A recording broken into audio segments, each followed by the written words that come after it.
right.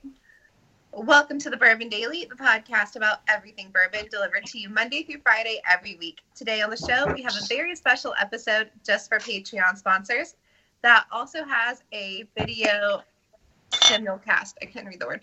My name is Nikhil. Along with our special guests, Tim Long, Stacey Spears, and Royce Feely. Hey, gang, what's up? Hey, how are you? What's going on? Here we are. We're recording on a Friday night. This is a show number 5 of 5. So we've definitely pre-gamed before this one. We've got some cool. Tim is joining us. He won a contest to be a part of this. So Tim, this is it. This is what you bid on, man. What are you thinking so far? This has been really awesome, and I'm looking forward to next summer. If we have the opportunity to bid on this again, I'm going to be the high bidder so I can come back. All right. Well, I guarantee you we'll do it again. So long as they want us to, we'll definitely put that package up. It's been a fun couple of years doing that. Hopefully I can make it to that event. I didn't get to attend this past year because the warden and I, my wife and I, we go to Florida, and it happened to be on the same date. And I was like, hey, we should cancel Florida and then go to the. She's like, no, that's not happening. So, it's too hot in Florida in August anyway, so come to Louisville where it's even more hot. Yeah, exactly. With no beach. Yeah. So with no beach, right? Yeah. For the audience, of course, this is a Patreon simulcast one. This is only released on Patreon. Now, some of you, depending on what level you are, you get it audio only. Others get to see the video. If you're seeing the video, this is the first look at my new studio. So I've finally moved. If you go back to our first couple of shows, I guarantee I was talking about moving upstairs to get out of the basement when we did those shows. Now here it is 3 years later, and I've finally done that. Now, that being said, I don't quite have the studio done yet. I worked on this today, and my banner is. I thought it was going to be like right behind my head. No, it's like hits me right at the shoulder, and then I've got space about. So I got to fix my banner because it's got all my cool ABV network stuff on it. And then next to me, there's a couple random pictures. Those will be gone because a listener of the show, Rob, our friend Rob, sent me I talked several times that I'm a big fan of Kate Upton. Well, he works at a company. They had a big display, and I mean a life-size display printed on like plastic of Kate Upton. And he sent that to me. So I'm going to have a life-size Kate Upton over there behind me. So coming soon. Is that pre or post Verlander marriage? I think it's post Verlander marriage. I think it's a newer item for sure. So, which Patreon level is she at, Steve? She should come on. She should be involved. I know it. Yeah. I know it. Yeah. I have a girl crush on Kate Upton, so I'd be pretty happy about that too.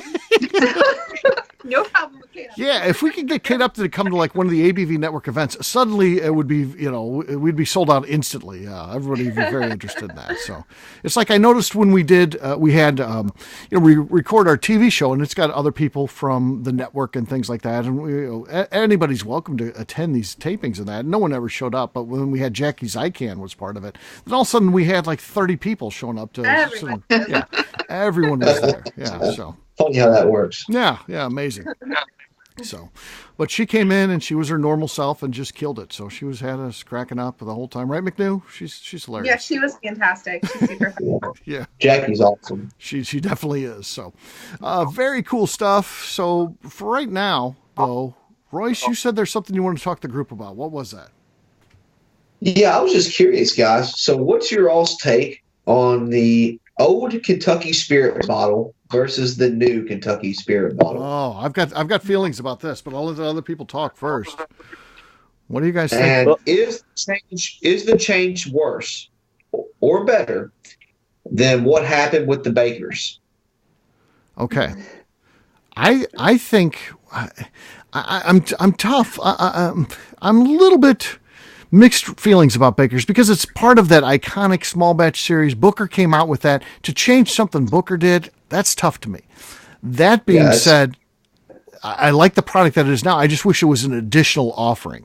So now they've got, the single barrel, age stated 7-year minimum. And then they've also got a 13-year age stated one, which is kind of a special one that they'll do. I don't know, from time to time, but yeah, delicious products, cool looking. That redesign looks awesome. I think, I think that's a beautiful bottle. They really did it right in terms of the bottle.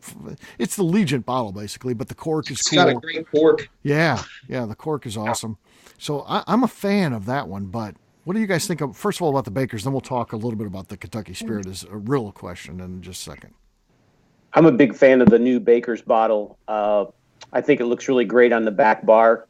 Stands out very well. I like the cork top, so I'm a big fan of that. Glad they did that. Yeah, that cork and top. I love single barrels too. So Right. I think all around I'm a big fan. Yeah. That cork top is like you need like a stamper. You could do like because it looks like a thing that you could stamp with. It's cool.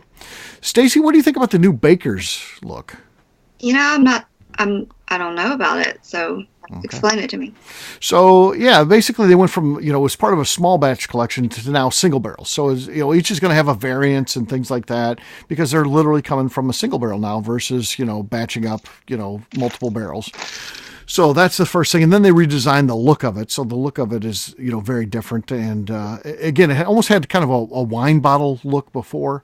Now it's in more of, if you've seen the Legent, it's in that same Legent bottle. But again, it has a very cool cork. So, yeah, it's totally different. I'm in my new studio. Bottle. Yeah, I don't. Okay. I've got a bottle, Steve. Let me just step away for a second. Okay. I'll get it. Tim will go get it, and then we'll have McNew talk about it as Tim goes and retrieves that. McNew, what do you think about the Baker's redesign? I like the aesthetics. I think it looks good. Okay. All right. Royce, what about you? What do you think about the Baker's? Well, I don't know what the price is like, down there where you guys are at, but Baker sits on the shelf up here right around the same price as Booker's. Mm-hmm. And I think Booker's has always looked aesthetically a lot better than Baker's. Now, I think that's changed now. I also love the aspect of making Baker's a single barrel because I think that makes it fit more into the realm of that small batch series. However, I don't think you should ever change anything up that Booker no done. I know. That's what's tough for me. The whole thing is like, he's to me one of the legend amongst legends, and yeah.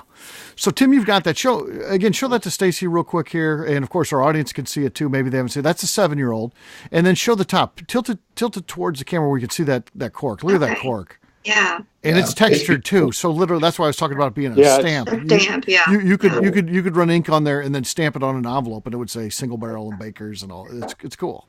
I think the juice has always been comparable to Booker's. I think now that the bottle reflects the quality that the juice has as well. Yes. So I would agree. Yeah. Which is help Beam sell the bottle on the shelf. So is where I was going with that. So, but of course, the other question you had, though, I have a different stance on.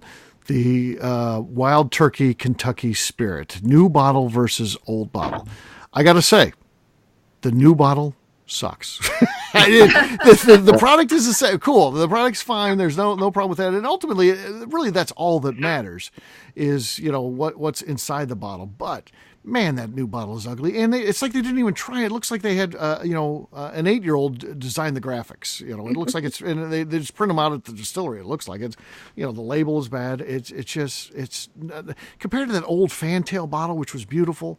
And I know that they don't run through the equipment and they break and, whatever. They had it for many years and it worked.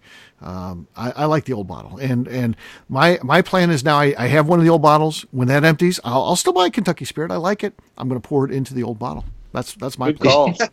Yeah, good call. Yeah. The old bottle is definitely a differentiator. When you look on a shelf, you know right away what's in that bottle. Mm-hmm. Yeah. And, I've designed, going on 13 different brands now at this point. It's actually more than that with some of the stuff we've done for contract and everything like that. Yes, the juice matters. It's inside of the bottle. We all know that. But on the other side of it, the bottle to me is also a reflection. It's almost like an artwork, and it should be a reflection of the distiller or what the company's trying to personify with the way that spirit character and the taste is of it. So, yes, the taste of the spirit matters. I also think the bottle's important. I would never put a great whiskey in a shitty looking bottle. I hate the new Kentucky Spirit bottle. I love the old one. I thought Kentucky Spirit as a flavor profile stands out. Right. The old bottle stood out. They matched. It went together well. That's the way it's supposed to be. Yeah. So I feel the same way about the Willet bottle, the pot still bottle. I think that's a great marketing tool. Mm-hmm. Yeah, definitely. All right. Especially for a product that was distilled on a column. completely different between Willet and that Kentucky Spirit bottle. I like Willet, don't get me wrong, but there's a lot of shady marketing going on. Yeah. It's that stuff happens in the industry, though. So let's not forget, Tito's vodka, of course, has a pot still on it, and we know that's not distilled in a pot. So yeah. I saw somebody post the other day about Templeton Rye, like the old bottle that had the Al Capone stuff on it before they got sued. Oh yeah. I'm just, be transparent, be legitimate. But consumers know that stuff nowadays. It's not working It anymore. catches up to you. Yeah. And then when it does catch up to you, it's very negative. I mean, that's some bad publicity. When you're trying to pull shades down on the public, that's not good. So there's probably 50 comments on that Templeton Rye photo, and every one of them was negative about that. Yeah. So I mean, it catches up to you. It's a killer. Yeah. And it should be, because you're a piece of shit for doing it. All right. What is everyone drinking tonight? Stacy Spears, we're going to start with you. What are you drinking there? We'll go with the old screw cap here. Okay. Weller Special Reserve. Got a handle of Weller Special Reserve. She's as happy as can be, just drinking a handle of Weller. All right, McNew, what do you got? Do you got a cork pop here? Yeah, I'll just go with some regular Larceny. All right, I'm going to go with some regular Stumpy's Old Monroe, but this bottle here, well loved. Here we go, cork pop. Oh, that's enough. That's gonna give me the lead here, folks. So I'll take a quick pour of this. Oh, and guess what? That's a big pour. Guess what? That bottle is done. Last pour of the night, and that bottle is done. All right, Tim, what are you thinking, man? What do you got? Well, we were talking earlier about a Midwinter's Night Dram, so I'm going back to a bottle that I opened up, Act 5, Scene 3. Let's see if I can get any sound out of this one. Okay. No, not enough. I've got the lead here. Yes, you do. It's down to me and Royce Neely. Royce, can you beat my Stumpy's Old Monroe there? I'm going with a bottle of Blanton's. Pretty full. Pass the label. 2/3. Yeah, 2/3. No, not enough. Nope. Not enough. Congratulations to me. I'm sure you guys are very happy for me. So cheers, gang. Cheers. And the big surprise is, we always like to do one of these on our Friday night recordings. That was actually the one for $1,500 cash bonus prize. So the winner of that gets $1,500 cash. That's me. So, all right. Well, what we're going to do next, we're going to take a quick break. And then when we come back, again, for these Patreon-only shows, we get rid of the format. We're just going to talk. Who knows what we're going to be talking about? We have no idea. We'll figure it out, though, after the break. Welcome back, guys, to our Patreon-only Bourbon Confessions. Yes, we are. So, I think we want to start this conversation out with you, Tim. So you got this, doing a great thing for charity, helping out a great cause, not necessarily because you were a fan of the show or familiar with the network or anything like that. So what's this experience been like for you as kind of new to the Bourbon Daily? Yeah, it's been a great experience. I really appreciate the opportunity. I'm a new fan, so you've got a new follower for sure. And I really like your content. That's been really cool just to listen to all you experts on bourbon and just the different topics. So it's been great. Thank you. It ends up being kind of like a party. I mean, we end up, we're hanging, we're all friends. I mean, that's really what I hope comes out to, the people. It's never like we're a job and we're got to go to work. It's like getting together with a group of friends and just talking. And it wouldn't be that much difference if the four of us were just hanging out, maybe at Royce's Distillery, sitting there on the floor, and we had some, cocktails going and we were just sitting around talking. That's kind of what the shows are in reality. Yeah. So, I don't think it's much different than that when it comes to, what we do. So I would probably pace myself. I didn't realize we were going to do this many different drinks. I should have had a little more water before we started. Yeah, there you go, Stephanie. Good job. It's always a surprise. Yes. So Stacy Spears is one of our more quiet people on the network. She's pretty quiet. But I'll tell you what, Royce, talk to us a little bit about when you get Stacy Spears in. She's on the barrel selection committee at Neely Family Distillery. That's a different person when you get her in that environment, is it not? Oh, yeah, definitely. I mean, she's super creative, Stacy is, which is, like you said, she's pretty quiet. It seems like she's pretty quiet. When you get her in there and you get her on the barrel committee, she's very open. She's very vocal, which is great. And she comes up with the coolest names. So the animal crackers on rye, that was Stacy Spears. No, that wasn't me. That one wasn't me. That was you, wasn't it? No, that was not her. Yeah. So well, the marshmallow black belt definitely was. That was hers. Yes. Yeah. And that's been the best selling barrel we've had so far. The honey nut oatmeal. Yes, that was hers. Yeah, that's also been doing really well also. Really? So it's up there on the same level as the marshmallow black belt. Now I thought you'd done the animal crackers on rye too, which I was going to say those are the three coolest names we've had: marshmallow black belt, honey nut oatmeal, and then the animal crackers on rye. Yeah. I still want baby maker. We'll do that one sometime.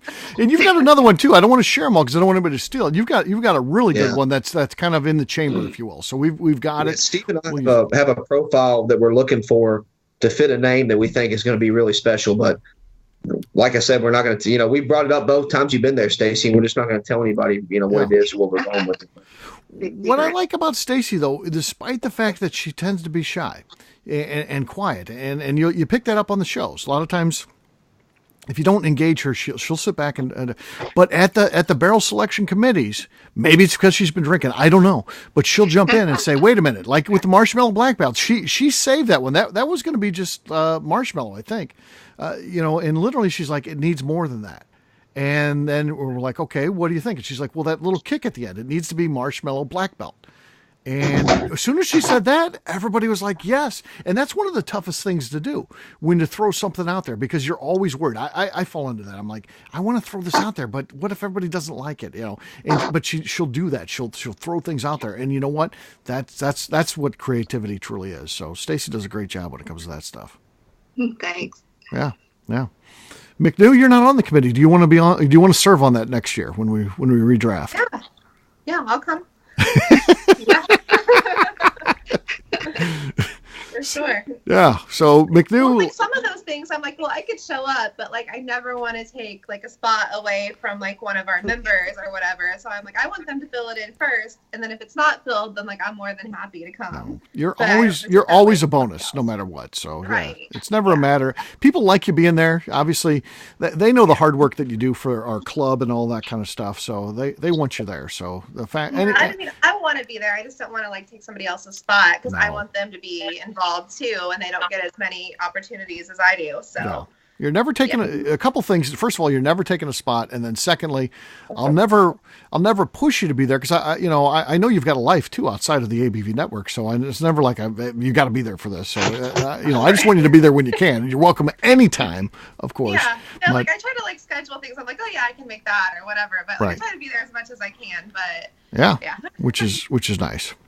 So as we're recording this, of course, we've got a big filming event coming up at Royce's place. We're going to be finishing a movie about his family coming up. Royce, why don't you update the audience where we're at on that? Because we've got one last weekend of filming, and then that thing's going to be done. Now, it's not done that weekend. There's still a ton that goes into editing and all that kind of stuff. Bo Cumberland has to do his job. But in terms of what you've got to do, it's going to be all over here mid-November. So tell us a little bit about what we got planned coming up. Yeah, so I mean, thus far I think it's been really special. I think we've got a lot of things on camera that we never expected we were going to be able to see on camera, which is always what you want when you come to making a film. At least I think so. Anyways, I think it's going to be really cool. But what we've got coming up, we've got a lot of interviews still left to do with people that actually distilled with my grandfather. Actually bought moonshine and drank the moonshine that my great grandfather bootlegged and that he made. We're going to go down and actually see a place which is really cool, where my great grandfather and his brother McKinley disposed of a rival moonshining family member at. We're going to see that. Yes. Yeah. Oh yeah. We're going to go look at that. So we've got some cool stuff to do. A couple of days of filming, and then last thing we're going to do, which is going to be really neat, we're actually going to set up my great grandfather's still that I still have. As far as I know, it hasn't been run since the 70s. We're going to set it up out back and put a wood fire underneath of it and run his old mash recipe through it. And we're going to let Papaw actually run that still. And we're going to get that on video as well, which is going to be pretty cool. Yeah, it is. And, that's going to be pretty special to be involved in. And I'll say a couple of strange things about that movie. Number one is it's a love story. And I don't mean like a traditional, like, like man and woman fall in love, that type of movie. It's a documentary, but it's the story of your family history and sharing the fact that, and honoring everybody that's been in your family and telling their stories and just seeing, sharing some crazy, funny stuff like your, Herbie talking about, the fact he despises the fact he's got that turkey neck thing, and talking about that on camera. It's just, you get a feel for a slice in time of Neely Family Distillery when it gets started and all the characters. And what I love about this is it's something that you'll be able to present for generations. This is going to last forever.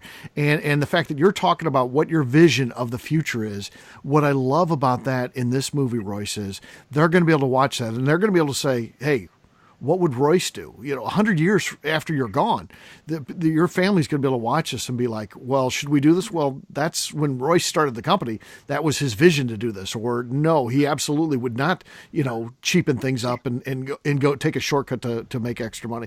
You're going to be able to talk about all those things in this film. And I love, keeping the family history there. And in reality, I think it's a very important movie. And we're going to make it available to everybody. The reason why we did it is to make it available to you and your gift shop, but we're also going to make it available to everybody on Amazon too. So if anybody wants to see it, yeah, I can't wait. It's going to be awesome. So it's really special, and we definitely caught some things happening with my second cousin Bill Hall that you just can't make that stuff up, can you, Steve? No, you absolutely cannot. I mean, wait till you see this on the film. So you've got a second cousin who is still a moonshiner, and he's 83 years old, so he doesn't care. So you think, wow, do you really want to show that on film? But he's like, I don't care. What the hell are they going to do to me? I'm 83 years old. So, but it's so great. That's one component. But the best part of it is we're interviewing him. Were we not? We're interviewing the man, and a guy pulls up, honks the horn. Hey, Bill. He wants to buy moonshine. And Bill says, I'm busy. And the guy was like, but I want, and he's like, I'm busy. And that guy that despite the fact he's 83 years old, 83-year-old moonshiner, you don't mess with. So that guy got in his car, started up, and took off. Yeah. We'll flat put one in your hide now. Nobody needs that. So yeah. But yeah, I couldn't believe that actually happened. That's not set up. That's not orchestrated stage. That just happened. There was nothing set up. We literally just drove down there and just went from place to place, talking to family member to family member. Yeah. So, and then we've got as we're recording this, we got one last event. We're going to go down there too to Owsley County, where your family's from, one last time, and it should be fun. So we're going to talk to some other people and get a little bit more family history, and it's going to be a great adventure. And I think it's cool too, because not only do you obviously, and people are going to get the perception when they hear the story of these guys as being, I think, brutal. You get the thought of these guys being very brutal, very tough. And they were those things to a point. But on the other side of it, Steve, you get to see how beautiful the mountains are. You get to look at the culture of the people that are down there, and you get to see the other side of my family. These guys are funny. Like I told you, these are some of the nicest guys you'll ever meet, and they'll give you the shirt off their backs. Yeah, but they don't want to be messed with. Yeah. And you'll see the evolution too of the family, because, you're talking about Royce Neely, and when we talk about the Beams, we talk 8 generations, or we talk about, the Samuels family, 6 generations of commercial distillers, 8 generations in total. When we're talking about the Neely family, we're talking about 11 generations of distillers in the family. So it's pretty amazing to think about, but we share all of that, and we interview all these people from the family, and of course many have evolved past that. Like your father, he didn't go into moonshining. He didn't do that. And we talk about your uncle that was literally a bootlegger. He sold some of that stuff, and we got to ride in one of his cool tricked out cars from back in the days when he was doing that kind of stuff. But it's fun to see the history there and share all of that with the audience. And even though that most of them have moved on, and I think they're very proud of you for not doing things illegal where your life is being threatened every single day of your life, but you're doing things the right way. I think it comes through that you see how proud that the family is of what you're doing. I seem to, and there's a huge.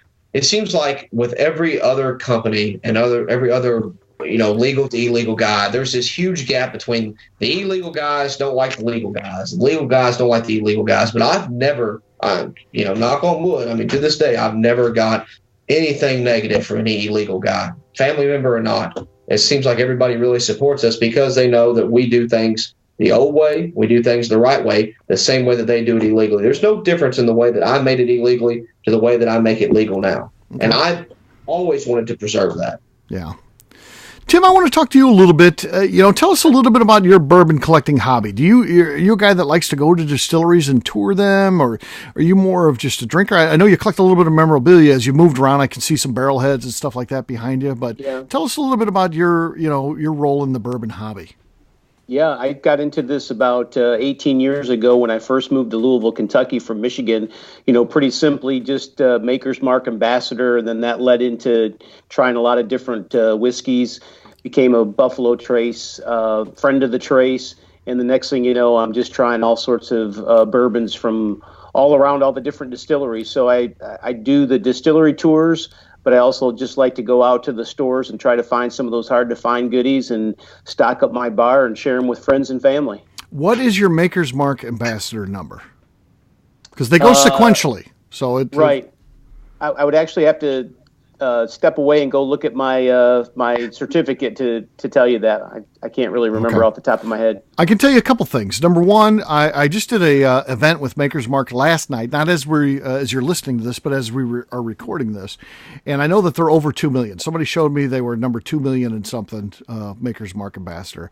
I am number 14,603. So I think that's not too bad. That's pretty impressive. But that being said, as impressive as that is, Jeremy Schell, who is my co-host on the show, he is Maker's Mark ambassador number 11. Oh, wow. Jeremy got it That's early. cool. That's cool. That's badass, right? Number 11. Yeah. He's not the top 10. He cannot say he's top 10, but he is number 11. So. That's pretty cool stuff. So, yeah.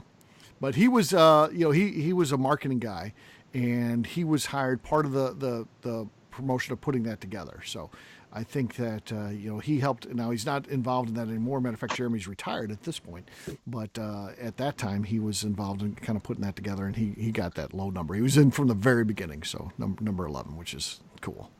That is really cool. Yeah. Yeah. So Royce, what number are you? Maker's Mark ambassador. I'm not a Maker's Mark ambassador, actually. Not that I wouldn't be one, but I'm not. All right. McNew, you've got to be. You're a Maker's Mark fan, right? Yeah, I am an ambassador. I have no idea what my number is. Okay. I only know mine because I just saw it yesterday in that presentation. Yeah, but, I was trying to show off a little bit. So, they have this app that was kind of cool, but, I could never remember, my password or username to it, so I just gave up and deleted it. But I have the certificate somewhere. All right. Yeah.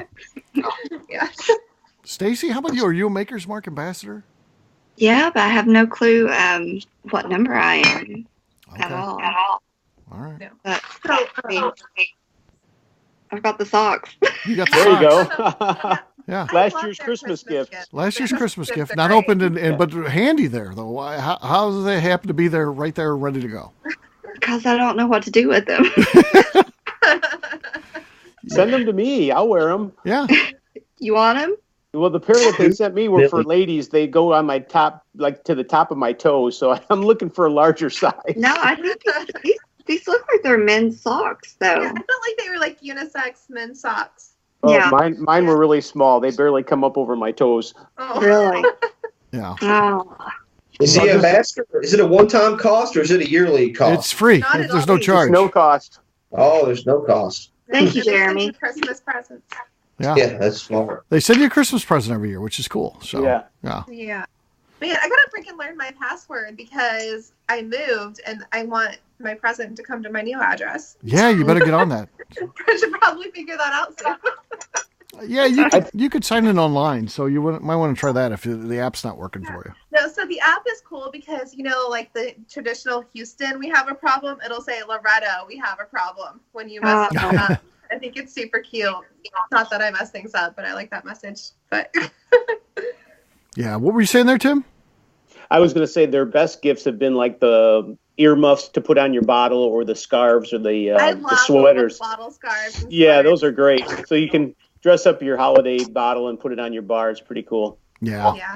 Yeah. This is cool. This is a cool old sign I've had since I was back in college. See my great town. See the Maker's Mark bottle. That's great. Oh, that is cool. Yeah. It's got the wrong color though. It's blue instead of red. No, it's supposed to be blue. Yeah. Royce famously was at the University of Kentucky making moonshine in a dorm there. So yeah, he's a little bit of, even though that's not where he went to school, he lived in the dorms there. He went to Transylvania. Yeah, we got a house over there on campus. Yeah. Okay. So. Yeah, I went to Transylvania. I was actually closer to Rupp Arena than the UK students were. Wow. Mm-hmm. Well, making moonshine, selling it in college. Yeah, that's cool. I Now, had tickets he to reached out tonight's to me. game. Tracy reached out to me last year and asked me, they've got a mentorship program. So I'm mentoring a couple of Tracy students right now that are interested in joining the spirits industry, which is pretty neat. That's cool. Yeah, I thought it was just. You Hey, tell one of them actually from the old Taylor bloodline. He claims, now I'm waiting to go see him. He claims he's going to take me over and show me some of the original old Taylor stills that his family still has. Really? Now Yeah. that would be cool. Yeah. Yeah, that's pretty awesome, man. How about that? So, yeah, that's good. Stacey, what were you saying about you go to some of the games or something? You were talking about Rupp No, Arena? I had tickets to tonight's game and 5 rows back, but I'm here hanging out with you guys. Thanks for being here. So you elected to do this over going to the game? Yeah, I guess so. Yeah. Wow. Well, that's quite the testament. So yeah. I had already committed to this, so. Okay, you could have gotten out of it. I didn't know. If you would have told me, I would have been like, "Oh, go to the game." Yeah. Oh, That's okay. It's early in the season, so I'm good. okay. Hey, they're certainly not playing Duke tonight. No, That's good that you. we KU tonight. Yeah. Well, good stuff here, and always fun to check in. We'll wrap this one up as we always do by talking about where people can find us. Tim, we're going to start with you, man. Where can people find you? You can find me on Facebook. You can email me at longball2266@gmail.com or look me up through the Bourbon Brotherhood here in Louisville, Kentucky. All right, Stacey Spears. You can find me at Instagram, Stacy Share. All right, Royce Neely. You can find me on Facebook or Instagram at Neely Family Distillery or at NeelyFamilyDistillery.com. All right, McNeil. I am on Instagram as Miss_McNeil. All right, for me, I'm an easy guy to find. I'm at Steve Akeley on Twitter, Instagram, or Facebook. I've got a website, steveakeley.com. We've also got a company website, that's abvnetwork.com. Check that thing out because everything that we do is out there. Our blogs are out there, previous shows. We've got about 1,500 plus out there, so check it out at abvnetwork.com. McNew, anything else to say before we get out of here? I'd like to remind the audience, please give us a 5-star review. That includes comments. It helps new people find the show, which is very important to us. And thank you for being here with us on Patreon. Yes, absolutely. Patreon, it means a lot to us. Thanks a lot for supporting us and help spread the word. So check out have them head over to patreon.com/the ABV Network and join the wave. All right. We'll have a brand new show for you guys very soon. Of course, we do it every day on the Bourbon Daily. Until then, take care, everyone. See ya. Bye. Cheers. Later. Thank you. Peace.